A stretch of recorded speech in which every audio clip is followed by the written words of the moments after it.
Question de Mme Marie-Marthe Dupont, arrondissement de Brampton-Roqueforest-Saint-Élie-Deauville. Les propriétaires bordant la rivière Magog demandent au conseil municipal de la ville de Sherbrooke le report de l'application du règlement sur le zonage et le lotissement numéro 1200 de la ville de Sherbrooke. Une lettre exhaustive suivra sous peu justifiant davantage notre demande.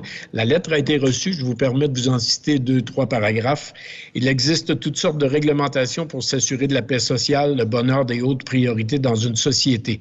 Établir un règlement à l'encontre du droit de la propriété est un préjudice à la personne du propriétaire. Priver ce dernier de son droit le plus fondamental d'utiliser son fonds de terrain de façon paisible, sécuritaire et continue, c'est contraire à l'ordre public. C'est exactement le résultat de l'application du règlement 1200 sur le zonage et le lotissement adopté par la ville de Sherbrooke en mai 2017. Les riverains ont pratiqué dans le temps, voire des années, de beaux aménagements paysagers à fort coût, toujours dans l'unique but d'agir en bons citoyens, du coup, faire valoir la valeur de leur investissement et conséquemment les revenus de la ville de Sherbrooke en taxes et autres sources de revenus. Pour toutes ces raisons, attendu que le dérèglement cause préjudice aux propriétaires riverains, attendu qu'il y a lieu d'établir cas par cas les règles d'application du dérèglement afin d'émettre les certifications d'autorisation, attendu qu'une lettre officielle soit émise à tous les riverains concernés afin d'atténuer le stress et l'anxiété causés par les 2 premières lettres, et attendu que cette nouvelle lettre établira un moratoire pour l'application du dérèglement 1200, le dit moratoire s'appliquera jusqu'à tous les riverains qui auront été rencontrés et consultés. Monsieur Tremblay, vous voulez intervenir? Oui, alors merci Madame la Présidente. Rapidement, quelques commentaires et aussi quelques demandes à formuler. Alors, dans le cas des riverains ici, j'en ai rencontré, il y en a 19 là, qui ont signé, 19 propriétaires riverains qui ont signé cette lettre-là des rues Aiguillon, Argenteuil ainsi que Montpetit. J'ai pu constater sur le terrain durant la période estivale, effectivement, qu'on a souvent l'habitude de penser que les propriétaires riverains ont des terrains vraiment très profonds, là, voire de 200, 300, 400 pieds. Alors, on s'imagine que le 5 mètres là, demandé n'est pas quelque chose d'exagéré. Toutefois, dans ces rues-là qui sont, si on veut, de l'ancien Rock Forest, le long de la rivière, certains de ces terrains-là, entre le bâtiment et la ligne des Hautes-Eaux, il y a environ 10 mètres de terrain. Donc, si on les ampute de 5 mètres de terrain, on se rend compte que certains de ces riverains-là, leurs terrains sont amputés de plus de 50 %. Alors ça, c'est quelque chose à prendre en considération. De deux, je trouve extrêmement malheureux qu'on se soit servi des étudiants, donc des étudiants pour aller au front devant à la rencontre de ces citoyens-là, donc la fameuse patrouille verte, mais qui est composée essentiellement d'étudiants. Alors, c'est eux qui se sont déplacés et qui ont eu le fardeau de la tâche de rencontrer ces citoyens-là. Et c'est même eux qui rapportent à la ville les non-conformités à nos services. Alors ça, je trouve ça extrêmement malheureux que cela ait été fait ainsi. Et aussi, ces citoyens-là ont reçu une lettre qui venait du bureau de la Direction générale adjointe, Développement et partenariat et du Bureau de l'environnement. Et je cite quelques passages qui sont, comme mentionné dans la lettre précédemment, là, qui sont un petit peu, je dirais, que les citoyens ont qualifié de menaçants. Alors, nous vous demandons de mettre en place les correctifs nécessaires au respect des dispositions du règlement mentionnées ci-dessus d'ici le 30 septembre 2020.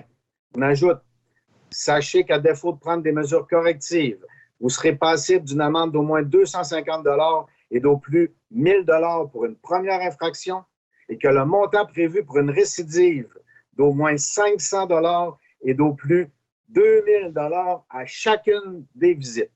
Alors ça, c'est la lettre que je considère moi aussi très menaçante de mon côté. Autre point important, c'est qu'on a ciblé certains citoyens, mais tous les riverains des 2 rivières et riverains du lac Magog ne seront pas tous rencontrés cette année. Alors, ceux qui ont été rencontrés cette année, on leur demande de se conformer d'ici le 30 septembre, faute d'amende très salée. Par contre, les autres citoyens et autres riverains qui n'auront pas été rencontrés cette année, eux n'auront pas l'obligation d'adhérer à ça. Alors, si je fais un petit image un peu de la situation, c'est comme si on disait que les conducteurs d'auto rouge peuvent rouler à 120 sur l'autoroute, mais les conducteurs d'auto bleu n'ont pas le droit de dépasser 100. Alors, je trouve qu'il y a un préjudice de ce côté-là ici même. Et mes demandes sont les suivantes.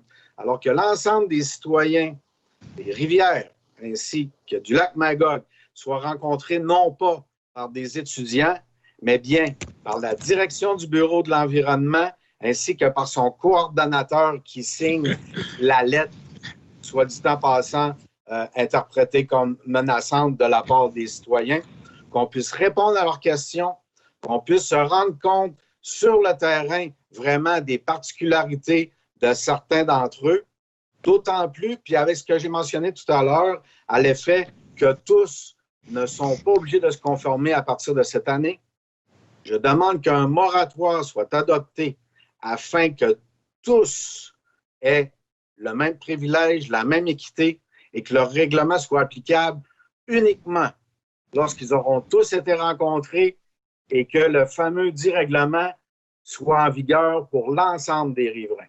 Merci, M. Tremblay. Madame Karine Gonbou, vous avez un commentaire à ajouter? Oui, merci, Madame la Présidente. Eh bien, merci pour vos commentaires. En fait, j'entends bien les préoccupations. D'ailleurs, mon collègue, M. Tremblay, a communiqué avec moi pour me parler de la situation et me partager un petit peu les inquiétudes, les craintes et certains mécontentements. Donc, j'ai pas le topo complet, mais je voulais quand même vous dire que que j'ai une grande ouverture dans la réception de tout ça. C'est sûr que la patrouille verte est une instance qui nous est bien précieuse au Bureau de l'environnement. Elle œuvre à différents dossiers, dont les bandes riveraines, la gestion des matières résiduelles et au niveau des pesticides, entre autres. Effectivement, présentement, on a à peu près 3500 personnes de touchées. On évalue cette année à pouvoir faire environ 400 visites.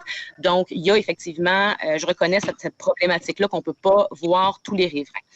Toutefois, ce que j'aurais envie de vous dire, c'est qu'on est conscient de cette problématique-là, qu'il y a encore beaucoup effectivement, d'informations et peut-être d'éducation à faire. On souhaite faire des liens plus étroits aussi avec nos associations de riverains.